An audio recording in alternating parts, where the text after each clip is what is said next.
Question number 3 में हमारे पास वो कह रहा है कि a man standing on a wall throws a ball. ये आपका काइनेमेटिक्स एंड इन चीजों से रिलेटेड एक क्वेश्चन है, ठीक है। Small ball vertically upwards with a velocity of 5.6 meter per second. The ball leaves his hand when it is at the height of 3.1 meters above the ground as shown in figure 3.1. ठीक है। जी सही हो गया। अब ये situation समझ आ गई तुम्हें? हाँ जी सर। ओके, तो अब वो कह रहा है कि assume that the air resistance is negligible. Assume that air resistance is negligible. Show that the ball reaches the maximum height above the ground of 4.7 meter. Above the ground हमें 4.7 metre देखना है, ठीक है। तो सबसे पहले आप देखिए कि अगर आप बॉल को यहाँ से ऊपर फेंकेंगे तो बॉल एक हाईएस्ट पॉइंट पे जाके वापस नीचे आएगा और नीचे आकर बॉल आपका यहाँ पे हिट करेगा। तो हम सबसे पहले अगर ये वाला डिस्टेंस फाइंड कर लें, ये वाला डिस्टेंस फाइंड कर लें h, तो उसमें हम लोग 3.1 ऐड करेंगे तो हमारा आंसर क्या आना चाहिए? हमारा आंसर 4.7 आना चाहिए, ठीक है। तो अब इस काम के लिए आपको आइडिया है कि हम लोग क्या वो करेंगे? जो 3 इक्वेशन होती थी। यस, आपको h चाहिए ना, जी सर। तो हमारे पास v t minus 1/2 a t square की इक्वेशन लगेगी, क्योंकि बॉडी जो है वो अबव द ग्राउंड जा रहा है और हाईएस्ट पॉइंट उसका क्या होगा, उस पर रेस्ट करेगा। तो h is equal to u v t 0 हो गया माइनस 1/2 नेग्लिजिबल एयर रेजिस्टेंस है तो 9.81 इंटू टाइम हमारे पास इसने नहीं दिया हुआ सर। टाइम नहीं दिया हुआ, तो हम लोग 2as is equal to v square minus u square लगा सकते हैं, वो ज़्यादा बेहतर है। सॉरी, मैंने पहले टाइम का नहीं देखा। तो अगर हम लोग वो इक्वेशन लगा लें, ठीक है, कि 2as equals v square minus u square, तो 2 × 9.81 इंटू एस आपके पास हाइट है, v की वैल्यू 0 है और u आपके पास कितना है? u is sir u 5. Final velocity u initial velocity होती है जो 5.6 है, और वी ठीक है वी फाइनल वेलोसिटी। जी, v फाइनल वेलोसिटी होती है, सही। तो अब आप करिए जी हाइट की वैल्यू क्या हो जाएगी आपके पास? हाइट की वैल्यू हो जाएगी 5.6 का square divided by 2 into 9.8। Calculator है, जी सर मैं करती हूँ। करिए जरा।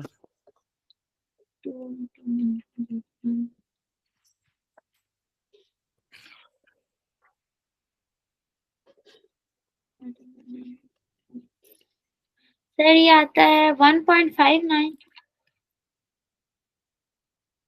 1.59, ओके, ये आपके पास हो गया 1.59। अब ये 1.59 एक्चुअली 1.59 को मैं लिख देता हूँ 1.6, 1.59। अब ये जो 1.59 है, अगर हम लोग इसको ग्राउंड, ये वहां से है जहां से इसने ये फेंका है, ग्राउंड से टोटल हाइट आपके पास क्या हो जाएगी?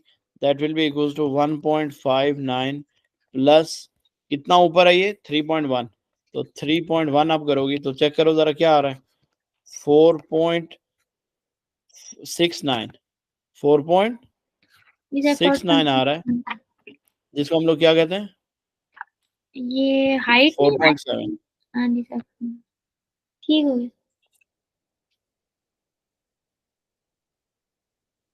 ठीक है, ठीक सर। डन। आगे चलो, कह रहा है calculate the time taken for the ball to reach the maximum height. Calculate the time taken for the ball to reach the maximum height. तो हमारे पास जो टाइम है, अब हम लोग कर सकते हैं v is equal sorry v minus u divided by a is equal to t लगा सकता है, s is equal to u t square minus 1/2 a t square लग सकता है, कोई भी एक इक्वेशन आप लगा सकते हो। तो ये आपके पास क्या हो जाएगा? It would be t is equal to v आपका 0 है और u आपका कितना है? u आपके पास है 5.6 डिवाइडेड बाई एक्सेलरेशन की वैल्यू 9.8 81 करिए जरा टाइम। सर ये माइनस क्यों होगी? माइनस 9.8 ऊपर जाते हुए डिसेलरेशन होता है। सही हो गया। 5.6 तो सर इनका माइनस आपस में कैंसिल नहीं होगा? हाँ माइनस माइनस कैंसिल हो जाएगा ना, आपका आंसर पॉजिटिव आएगा। सर ये आता है 0.57। 0.57 सेकेंड्स। अब इसी को अगर हम लोग एक और तरीके से भी करें, जो आपके पास है जी 2a sorry s is equal to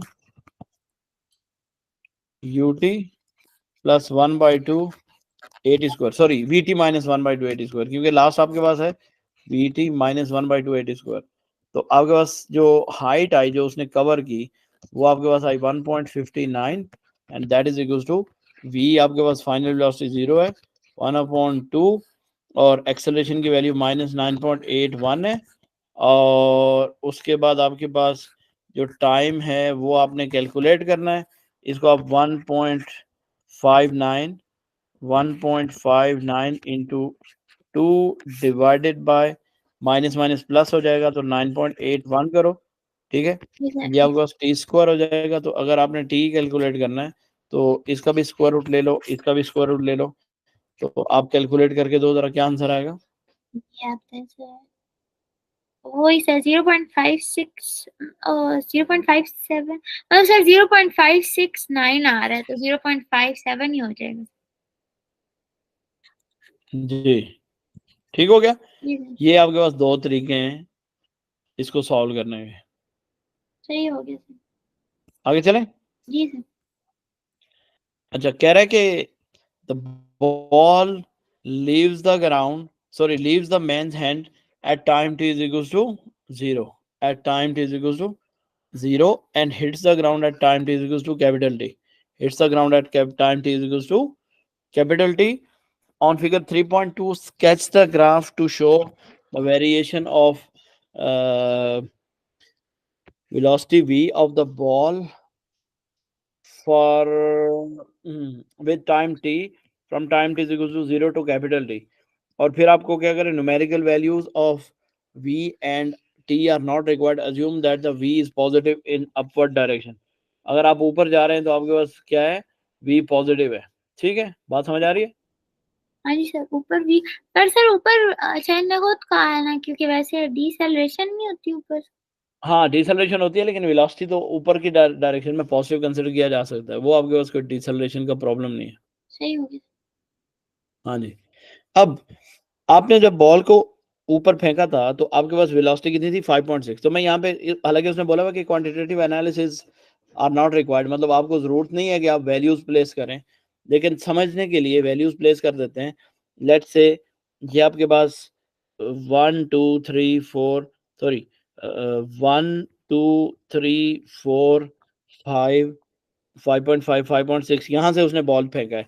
और कितना टाइम में वो हाईएस्ट पॉइंट पे जा रहा है, हाईएस्ट पॉइंट पे जा रहा है बॉल आपका, ये मेरी वैल्यू है जी इनिशियल वेलोसिटी 5.6, ठीक है। और बॉल आपका हाईएस्ट पॉइंट पे जा रहा है g at t is equals to 0.57। तो मैं इसको अज्यूम कर लेता हूँ कि ये मेरे पास 0.6 सेकेंड्स है ऑलमोस्ट। 0.6 सेकेंड्स के लिए अगर हम इसको देखें 0.4 या हाँ 0 पॉइंट इसको कर लेते हैं 0.5 कर लेते हैं, ये वाला जो है 0.5 कर लेते हैं, ये हमारे पास हो जाएगा 1.0, ये हमारे पास हो जाएगा 1.5 एंड सो ऑन। ठीक है, ये समझाने के लिए कर रहा हूँ।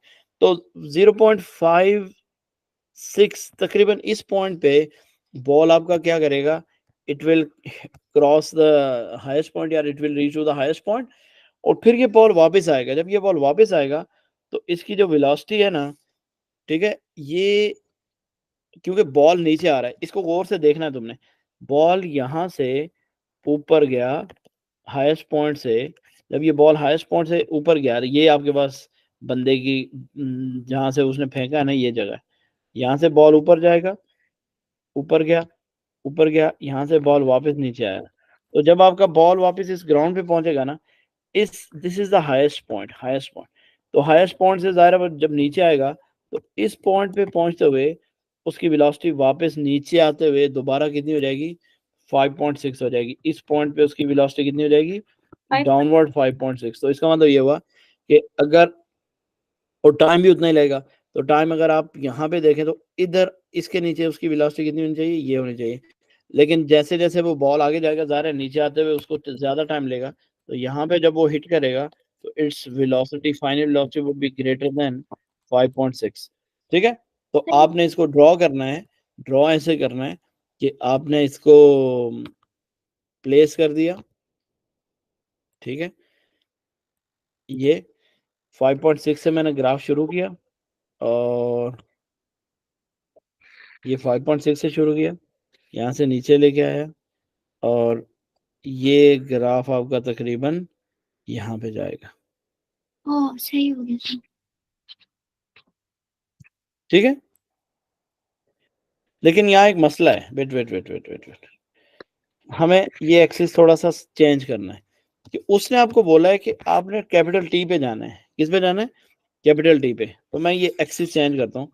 मुझे सिर्फ सिंपली इतना करना है कि जब वो कैपिटल टी पे आ रहा है तो इसकी वेलोसिटी मैक्सिमम है। सपोज ये मैक्सिमम वेलोसिटी कर लेते हैं हम लोग, या इसको हम लोग कोई ये वाला पॉइंट मैक्सिमम कर लेते हैं, और फिर आपके पास जो ऊपर जाने की वेलोसिटी है उसको हम लोग हाफ कर लेते हैं, इतनी, यानी थोड़ी और आधी कर लेते हैं, क्योंकि हमने स्मॉल टी से कैपिटल टी तक जाना है। ये देखें। ओह, ठीक है, ठीक सर। तो अब अगर मैं करूं तो ये मेरे पास 5.6 हो जाएगी, ये वाली वैल्यू 5.6 हो गई। ये वाला जो टाइम है, ये मेरा टाइम हो गया 0.6, ये 0.1.2, 1.8, और ये टाइम है, ये आपके पास वापस ग्राउंड पे आया है। ठीक है, सही हो गया सर ये फिर। बात समझ आई? हाँ जी सर। ओके, आगे चलें। जी sir.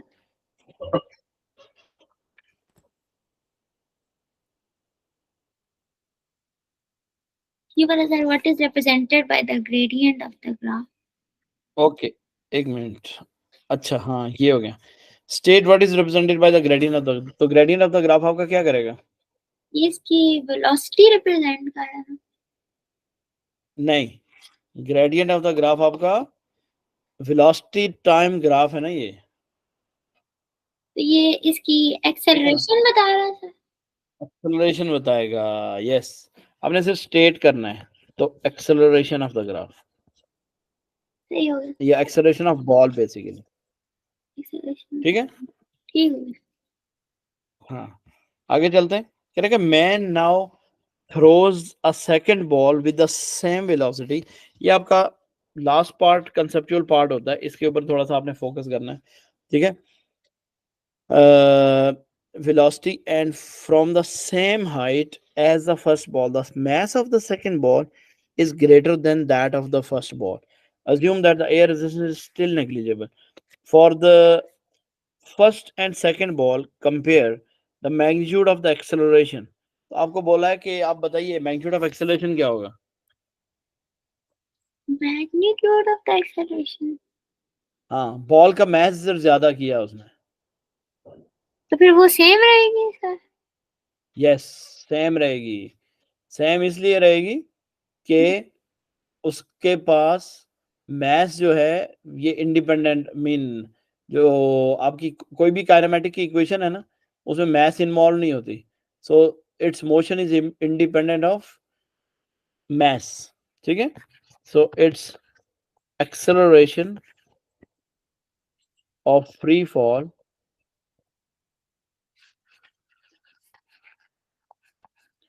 Is independent of math.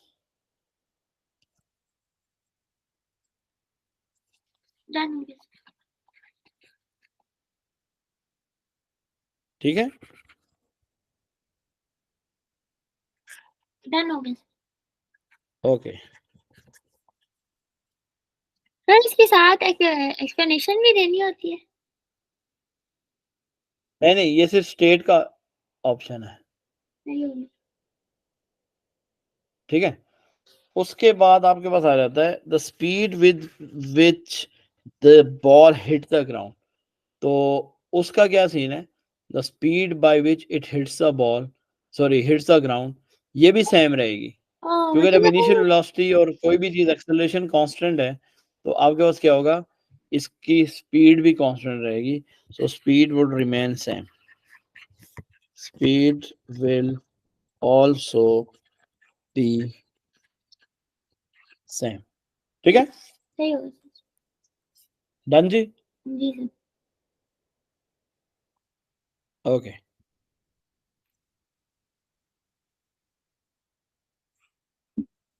ये क्लियर हो गया क्वेश्चन नंबर 3? जी सर, ये इजी था सर, बेटर था। Okay good. अब आते हैं क्वेश्चन नंबर 4, आपका मोमेंटम का क्वेश्चन है। जी सर। ठीक है, प्रिंसिपल ऑफ हाँ कन्वर्जन सर, ये वो वाला है। वो नहीं, वो वाला तो नहीं है कि सर एनर्जी कैन नीडर नहीं, मेरे ख्याल से इसका कुछ और था। वो मेरे ख्याल से डिस्ट्रॉय क्रिएट वाला तो नहीं है सर। हाँ, law of conservation of momentum बोला है ना उसने, जी सर, वो state can the not. Principle of conservation of momentum. So that is कि एनर्जी आपके पास, sorry, the momentum of the system before and after remains conserved. ठीक है, जी sir. The momentum of an isolated system, momentum of an isolated system before and after collision remains unchanged. सही होगा। Before and after collision is unchanged. ठीक है, done हो गया। Okay. उसके बाद वो क्या कह रहा है कि there are two balls x and y, they are sorry, moving along the horizontal frictionless surface as shown। और उसके बाद वो क्या कर रहे हैं जी, फ्रॉम अबव, ये टॉप व्यू उसको उसने दिखाया है कि आपके पास एक बॉल जो है वो आपका x x ball x 3 kg का है, 4 मीटर पर सेकंड की स्पीड पे आ रहा है, 2.5 kg का बॉल 4.8 मीटर पर सेकंड की स्पीड पे आ रहा है, और ये आपके पास जा रहे हैं जी, दोनों कंबाइन हो रहे हैं। जब ये दोनों कंबाइन हो रहे हैं तो आपको बोल रहा है कि ये स्केल्ड नहीं है डायग्राम। ठीक है, ball x has a mass of 3 kg and velocity of 4, ये ऊपर उसने डायग्राम में सारा बताया हुआ है, एट एंगल थीटा। हमें इसका थीटा का नहीं पता कि कितने एंगल पे ये हिट कर रहा है। बॉल वाई का मास भी गिवन है, इसकी वेलोसिटी भी गिवन है, लेकिन इसकी डायरेक्शन भी हमें नहीं, इसका एंगल भी नहीं पता। After collision both the balls stick together and collide, and move with the same final velocity 3.7 meter per second, ठीक है, along the surface. By considering the components of the momentum along the line AB, calculate theta। आपने क्या करना है, आपने momentum को मतलब जो कंपोनेंट्स हैं उनको जहन में रखना है, और फिर आपने देखना है कि हमारे पास जो एंगल थीटा है ना वो कितना है। ठीक है, हमारे पास एंगल थीटा कितना है। डन हो तो गया। कैसे करेंगे हम सारे का सारा, हमारे पास अगर हम और सर ये कंपोनेंट्स की तरफ जाएं। वो M1 M2 उस तरह वाला है ना सर? नहीं नहीं, जी, M2 माइनस MV वाला है सर। अब आप देखो, अगर आप इसका मोमेंटम इधर कंसिडर कर रही हो तो it would have two components, एक इसका मोमेंटम का कंपोनेंट इधर होगा और एक इसके मोमेंटम का कंपोनेंट इधर हो जाएगा। तो अगर हम, हमारे पास इसका जो मैस है, मैस को ऐसे ही रहने देते हैं, वेलोसिटी को डिवाइड कर लेते हैं, तो ये बेसिकली आपके पास क्या हो जाएगा, 4.8 साइन थीटा, और ये आपके पास हो जाएगा 4.8 कॉज ऑफ थीटा, ये जो रेड वाला है। इसी तरह ये जो बॉल एक्स है, इसका मोमेंटम भी दो हिस्सों में डिवाइड हो जाएगा, मतलब इसकी वेलोसिटी दो हिस्सों में डिवाइड हो जाएगी, तो ये आपके पास हो जाएगा 4 साइन थीटा, और ये ब्लू वाला हो जाएगा 4 कॉस थीटा। ऐसे ही है, ये बात समझ डन। आ रही है? ये देखो, ये दोनों मैंने अलग अलग कर दिए। सही। अब प्रॉब्लम ये है कि हमें पता है कि according to law of conservation of momentum 4 sine theta is equals to 4.8 sine theta, 4.8 sine Fine. Theta. ये आपकी इक्वेशन नंबर 1 है, क्योंकि आपका जो टोटल मोमेंटम बिफोर कोलिजन है along y axis वो ये 4 sin theta, sorry not 4 sin theta, sorry sorry sorry, ये वेलोसिटी है, मोमेंटम की बात करनी है मैंने। तो momentum along y axis is same, so momentum, बल्कि आप x एक्सिस पे ले लो, वो आपको इजीली सॉल्व हो जाएगा। Momentum along x axis, momentum along x axis, तो हाँ, मोमेंटम along x एक्सिस क्या है, m1 u1 cos theta plus m2 u2 cos theta is equals to m1 plus m2 into v। दोनों क्योंकि एक ही direction, एक ही वेलोसिटी से move कर रहे हैं, तो ये ये तो आपके पास क्या हो जाएगा, m2v2 इंटू v हो जाएगा। ठीक है, मतलब m1 plus m2 into v हो जाएगा। तो अब अगर हम इसको वो करें, क्या कहते हैं, कैलकुलेट करें, तो मेरे पास m1 की वैल्यू कितनी थी, 4 पॉइंट, बॉल एक्स की वैल्यू कितनी थी, 3 थी, और वो 4 की स्पीड पे जा रही थी, 3 इंटू 4 कॉस थीटा प्लस दूसरे वाला बॉल कितने मैच का था, 2.5 into 4.8, 2.5 into 4.8 cos theta is equals to 3 plus 2.5 into final speed दोनों की कितनी है, 3.7 मीटर पर सेकेंड, 3.7 मीटर पर सेकेंड। तो यहाँ से आप सॉल्व करिए जरा, ये करें कितना आ जाएगा हमारे पास। सर ये cos थीटा जो है इनकी जगह कुछ नहीं लिखना, मतलब ये ब्लैंक रहेंगे। नहीं, थीटा फाइंड करना है। हाँ जी सर, ये फाइंड करना है तो फिर 3 इंटू 4 खाली करूं, और फिर cos थीटा उसी तरह रहेगा ना। हाँ जी, तो सर ये फिर 3 इंटू 4 करेंगे तो अब 12 आ करिए गया। 12 कॉस थीटा जी सर, फिर 2.5 इंटू प्लस 4, 2.5 और 4.8 को वो ये करो, ये भी सर 12 बनते हैं। 12 cos theta is equal to 5.5 into 3.7 करो, 5.5 इंटू 3, ये सर 20.35। 20.35। 35। तो आपका ये हो गया 24 cos theta is equal to 20.35। तो यहाँ से आपके पास थीटा cos थीटा किसके बराबर हो जाएगा, cos theta is equal to 20.35 divided by 24, और ये हो जाएगा theta will be equal to cos inverse of, ये आंसर जरा कैलकुलेट करके दो मुझे। हम्म, ये आता है सर 32.01। नहीं, कौन सा 32.01, सर ये टोटल मतलब कॉज इनवर्स करके सर, अच्छा अच्छा अच्छा, थीटा की वैल्यू लेके ये सर थीटा की वैल्यू लेके इसको इनवर्स करके। 32 डिग्री, जी सर। ठीक है। तो हाँ, थीटा कितना हो गया हमारा, 32 डिग्री। 32। कोई कंफ्यूजन इसमें, क्लियर है। नहीं सर, ये क्लियर है। ओके गुड, ये अच्छा क्वेश्चन है। अब आते हैं, कह रहे हैं कि bye calculating the kinetic energy, यहाँ पे उसने बाउंड कर दिया हुआ हमें कि आप calculating the kinetic state and explain whether the collision is elastic and elastic, perfectly elastic, whether the collision of the ball is inelastic or perfectly elastic। तो आपको law of conservation of kinetic energy लगाना है। तो law of conservation of kinetic energy क्या है, kinetic energy before collision equals to kinetic energy after collision, ठीक है। तो अब बिफोर कोलिजन हमारे पास क्या है, हमारे पास है जी m1 u1 का स्क्वायर, मतलब 1/2 m1 u1 का स्क्वायर प्लस 1/2 m2 u2 का square equals to 1/2 m1 plus m2 into v का स्क्वायर।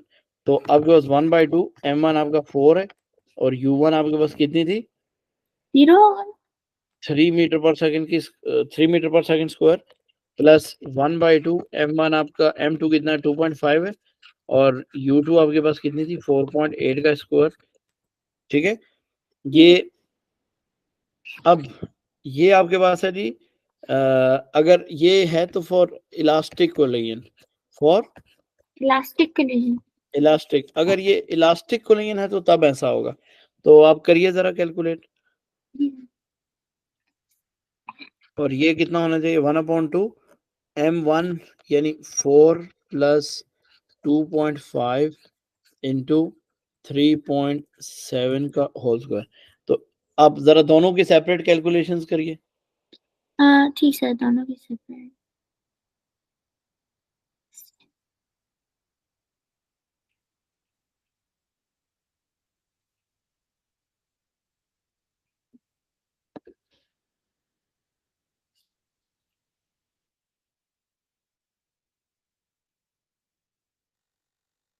सर लेफ्ट साइड की ये जो आ रही है सर 46.8।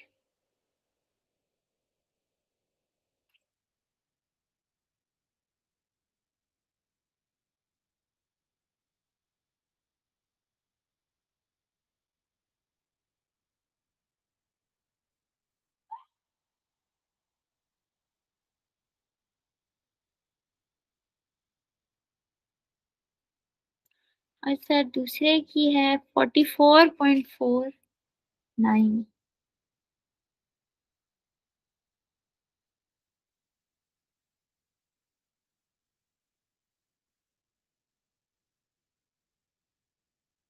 हेलो।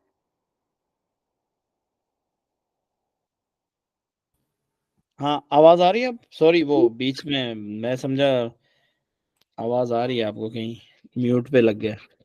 KE2 आपके पास कितनी आ रही है, सर 44.49। 44.5। 49 ये ये सर। पहले वाली कैलकुलेशन दोबारा देख लो वैसे, सर ब्रैकेट तो बड़ी डाली थी मैंने। क्लोज क्लोज हैं। दोबारा करके देख लेती हूँ सर। कौन सी हाँ वाली दोबारा सर? देखो, ये KE1 वाली या KE2 वाली? KE1 वाली देखो और KE2 वाली।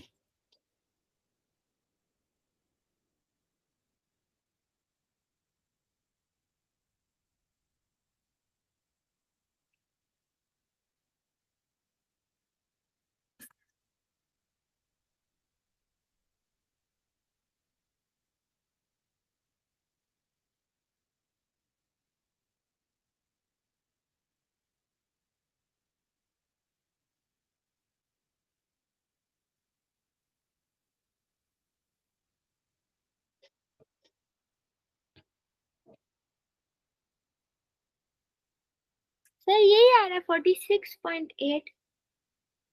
which is not equal to 44.5, hence, तो hence collision is inelastic। Elastic की सर। ठीक हो गया ना, hence हाँ collision is in elastic. inelastic। ये बात यहाँ तक समझ आ गई, हाँ हो गया सर। गुड। अब हम लोग आते हैं क्वेश्चन नंबर 5 पे। क्वेश्चन नंबर 5 आपका बेसिकली रिलेटेड है किसके, वेव्स एंड सुपरपोजिशन के। तो जब हम लोग वेव्स एंड सुपरपोजिशन पे बात करते हैं तो हमारे पास ये आता है जी कि अगर बेसिकली अगर तुम क्वेश्चन देखो तो ये डायफ्रैक्शन का क्वेश्चन नहीं लग रहा, हाँ जी सर, शक्ल से वो फ्रिंजेस बनी हुई हैं सर। डायफ्रैक्शन का क्वेश्चन है ना, जी या sir. Double Young's double slit, sorry Young's double slit का। तो यंग्स डबल स्लिट में हम लोगों के पास वो बोला कि a light from a laser used to produce an interference pattern on the screen as shown in figure this। आपके पास A की वैल्यू गिवन है, उसके बाद आपके पास D की वैल्यू गिवन है, फिर आपके पास लेमडा की वैल्यू गिवन है, फिर आपको बोल रहा है कि this the central maxima PQR, यहाँ तक बीच का कोई गैप भी गिवन होगा, उसको भी हम लोग देख लेते हैं। ठीक है, तो हाँ कह रहा है कि the light have the wavelength of 6.0 nanometer of incident normally to the slits that have separation of इतना इतना इतना। ये सारा डाटा मैंने ऊपर फाइंड किया है। ठीक है, तो अब उसने ना यहाँ पे एक इंपॉर्टेंट चीज आपके साथ शेयर की हुई है कि central bright fringe on the screen formed at point O. The next dark fringe below O is formed at point P. And this is ये सारे के सारे maximas minimas हैं. The light travels from one slit are coherent. State what is mean by coherent. तो coherent waves क्या होती हैं? Sir वो जिनका same wavelength, same phase difference और same Very good. The waves with same frequency, wavelength and speed. ठीक है, सही हो गया. जी सर. अच्छा, उसके बाद उसने बोला for the two light waves superposing at point R, calculate the difference in their path lengths in millimeter of the slits. तो R कहाँ पे है आपका? अगर आप गौर से देखें तो R का मतलब ये है कि आपकी जो लाइट है और लेट से ये हमारी 660 नैनोमीटर है, तो ये तकरीबन आपके पास ऑरेंज कलर की लाइट में जा रहा है ये. ठीक है, कि रेड जो है वो 700 के करीब आती है, तो रेड से थोड़ा सा पहले ऑरेंज पे चले जाते हैं, तो चलो हम इसी को कंसीडर कर लेते हैं. तो ये आपके पास जो यहाँ पे आर, ये ना आर के ऊपर जी सर. उसकी बोला वेवलेंथ वो निकालना है, पाथ डिफरेंस निकालना है. तो पाथ डिफरेंस अगर आप देखें तो मैंने आपको ये कहा था कि पाथ डिफरेंस के लिए आपके पास जो वैल्यू है ना वेव की फ्रॉम 1 टू दिस, ये आपका S1 है, ये आपका S2 है. तो S1 से लेकर P तक अगर आप गौर से देखो तो ये आपका डार्क फ्रिंज है. तो मैंने आपको एक चीज लिखवाई थी, यहाँ पे आपके पास जो पाथ डिफरेंस होता है वो होता है 0 लैम्डा. यहाँ पे आपके पास होता है डार्क, पहली डार्क के ऊपर 0.5 लैम्डा, फिर आपके पास होता है 1 लैम्डा, फिर आपके पास होता है 1.5 लैम्डा. तो जी एक्चुअली सर. यहाँ पे पाथ डिफरेंस कितना है? 1.5 लैम्डा. तो आप सबसे पहले ये देखेंगी कि the path difference is equals to 1.5 lambda. ठीक है, बात समझ आ रही है? जी सर. तो हमने क्योंकि पाथ डिफरेंस प्रॉपर कैलकुलेट करना है तो इट इज 1.5 इंटू लेमडा कितना था? 660 इंटू 10⁻⁻9. मतलब नैनोमीटर में ही रख दो इसको, तो जरा मल्टीप्लाई करके दो मुझे, क्या आंसर आएगा? 1. सर ब्रैकेट डाल के करूँ ना? हाँ नहीं, तुम बस एक काम करो, छोड़ो इसको, तुम ये करते हो मुझे 1.5 इंटू 660. ये सर 990 आ गया. 990 जी सर. नैनोमीटर. ठीक है, ओके. उसके बाद फेज डिफरेंस, जी सर. क्या हुआ फेज डिफरेंस? डिफरेंस 180 है सर. फेज डिफरेंस आपके पास होता है, अगर आप गौर से देखो तो फिर मैंने इसके बारे में भी लिखवाया हुआ है. यहाँ पे आपका फेज डिफरेंस होगा 0 पाई. ठीक है, उसके बाद आपके पास फेज डिफरेंस आ जाएगा जनाब 0 पाई के बाद कितने पाई होता है? 1 पाई. फिर मैंने लिखवाया था कितना? 2 होगा. हाँ जी, 0 पाई, 1 पाई, 2 पाई, 3 पाई. कितना हो गया फेज डिफरेंस? 3 पाई. तो आप यहाँ पे सिंपली लिख दोगी 3 पाई रेडियन. ठीक है, तो 3 pi which is equals to 540 degree, क्योंकि पाई कितना होता है आपका? 180. हाँ जी सर. तो 3 टाइम ओके 540 हो गया. हाँ जी,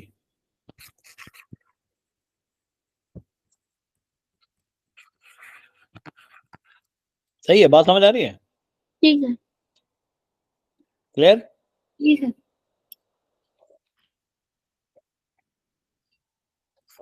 चलें जी आगे. चले कैलकुलेट ओ से लेकर क्यू तक का डिस्टेंस. ओ क्यू कहाँ पे है आपका? O is hair.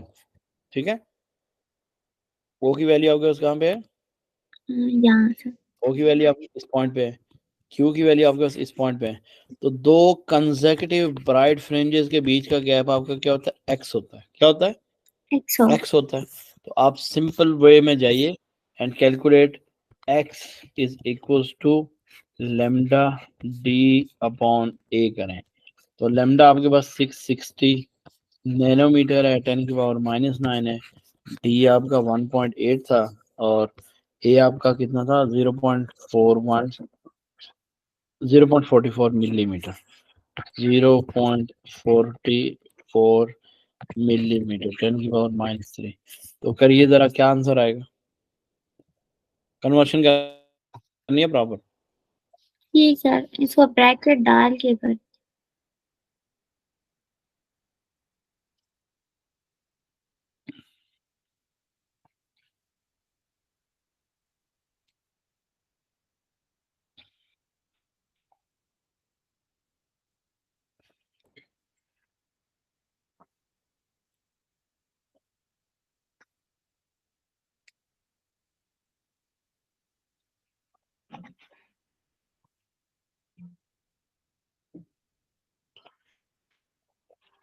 ये सर आ रहा है 2.7 इंटू 10⁻⁻3। यस, ठीक है। 2.7 इंटू 10⁻⁻3 मीटर। ठीक है, कैलकुलेशंस ओके है ना? हाँ जी सर। गुड। आगे चलें। जी सर। कह रहा है intensity of the light incident on the double slit is increase without changing the frequency. आपके पास उसने इंटेंसिटी बढ़ाई, फ्रीक्वेंसी नहीं बढ़ाई। Describe how the appearance of the fringes after the after this change is different and similar to the appearance before the change। तो अगर हम intensity of light किसी एक स्लिट पे बढ़ाते हैं तो फिर तो मसला होगा। लेकिन अभी उसने बोला कि intensity of light incident on the double slit is increase, दोनों के ऊपर उसने बढ़ा दी। तो आपको ये देखना है कि दोनों की इंटेंसिटी बढ़ने की वजह से the maximas would have more brightness. ठीक है, जी the sir. Maximas will have या maximas will be brighter, क्योंकि इंटेंसिटी ज़्यादा बढ़ गई तो वो ज़्यादा ब्राइटर हो जाएंगे। where minimas have no change, where minimas have no जी। no change। डन हो गया। सही है, बात क्लियर हो गई। जी सर। अच्छा, इसने फ्रीक्वेंसी क्योंकि नहीं चेंज की थी, इसलिए आपके पास सिर्फ जो एम्पलीट्यूड है उस एम्पलीट्यूड को चेंज करके आपके पास उसने बोला है। तो अब आपने ये बताना है कि ये क्यों हुआ है। बिकॉज ये इसलिए हुआ कि the resultant displacement is a resultant displacement of maximas is in double or enhanced resultant displacement of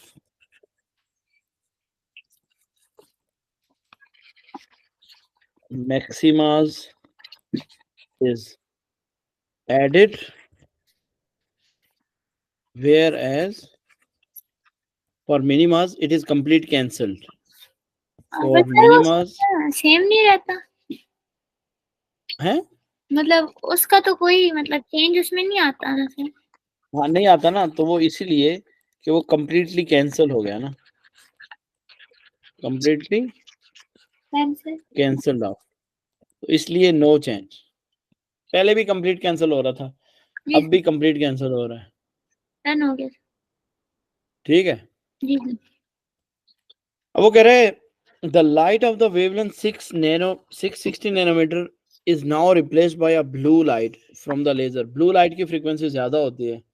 ठीक है, ब्लू लाइट की फ्रीक्वेंसी क्या होती है? ज्यादा। ज्यादा होती है।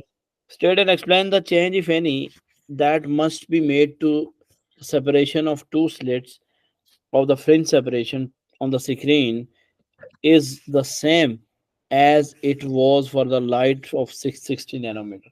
एक्चुअली क्वेश्चन ये है कि आपने ये देखना है कि आपने इंसिडेंट लाइट ब्लू कर दी, तो लेमडा आपने कम कर दिया। लेमडा कम करके आप चाहते हैं कि मेरे पास जो एक्स है, एक्स उतना ही रहे, एक्स ना चेंज हो। लेकिन मैं क्या करूं, मैं ए के ऊपर कोई चेंज लेके आऊं। यहाँ पे जो आपकी यंग ये डबल स्लिट्स है ना, ए, इसके ऊपर कोई चेंज ना हो, तो आपको इक्वेशन बताती है x is equal to lambda d upon A.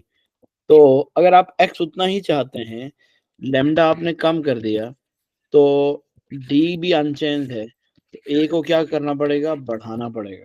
So that, sorry, ए को भी आपको क्या करना पड़ेगा, कम करना पड़ेगा, बढ़ाना नहीं पड़ेगा। ए को भी कम करना पड़ेगा। अगर दोनों चीजें, फॉर एग्जाम्पल लेमडा अगर आपका हाफ हो गया है, ए को भी हाफ कर दोगे, तो ओवरऑल आपके एक्स के ऊपर कोई फर्क नहीं पड़ेगा। ठीक है, तो आप लिखेंगे कि a will be increase, sorry decrease, a will be decrease because to keep the d constant, sorry, to keep the x constant,